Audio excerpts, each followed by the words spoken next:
Hi friends అందరూ బాగుండాలి, అందులో మనం ఉండాలి ఫ్రెండ్స్. చూడండి ఫ్రెండ్స్, ఈ ఫ్యాషన్ బేస్ మన దగ్గర వచ్చింది. టోటల్గా ఇది ఏంటంటే మన ఇంజన్ అంతా ఓపెన్ చేసినాం.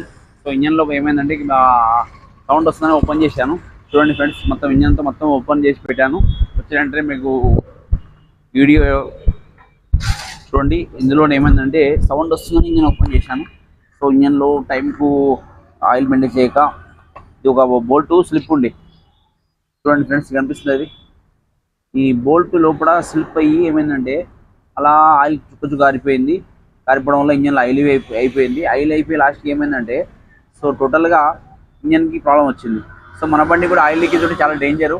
ఎందుకంటే ఆ ఆయిల్ వల్ల ఏమైతుందంటే మొత్తం ఆయిల్ కారిపోతుంది. మన పని మనలో ఉంటాం. అది అది అది ఏం చేస్తుంది, ఆయిల్ డ్రైవ్ అయితే ఇంజన్ పట్టేసుకుంటుంది.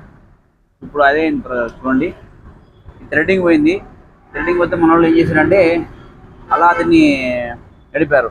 చూడండి, థ్రెడ్డింగ్ చేయించాను నేను, కనిపిస్తున్నా ఫ్రెండ్స్. చూడండి ఇక్కడ చూడండి, థ్రెడ్డింగ్ పోతే కొత్త ఫ్రెష్ చేయించాను. ఈ లీక్ కావడం వల్ల ఆయిల్ మొత్తం డ్రై అయిపోయి ఇంజిన్ జామ్ అయిపోయింది. దీనివల్ల ఇంజన్ ఓపెన్ చేయడం జరిగింది ఫ్రెండ్స్. చూడండి ఫ్రెండ్స్, మీకు కూడా ఏదైనా ఆయిల్ లీకేజ్ ఉంటే వెంటనే యాక్షన్ తీసుకోవాలి, ఓకేనా ఫ్రెండ్. లేకుంటే ఇంజన్ వరకు వచ్చిన దగ్గర మనకు 8,000, 9,000, 10,000 అయిపోతుంది. అందుకని నేనేమంటున్నా అంటే ఏ బండి అయినా కానీ ఆయిల్ లీకేజ్ ఉంటే ఇమీడియట్గా ఆయిల్ లీకేజ్ అయితే చేసేసుకుంటే బెటర్ ఉంటుంది నా ఓపెన్, ఓకేనా ఫ్రెండ్స్. నచ్చినట్లయితే రాజుబాకి బండికి మీరు కింద కాల్ చేయండి, ఏదైనా లీకేజ్ ఉంటే ఎంటర్ చేస్తాం, ఓకేనా ఫ్రెండ్స్. లైక్, షేర్, సబ్స్క్రైబ్ చేసుకోండి friends. Thank you so much.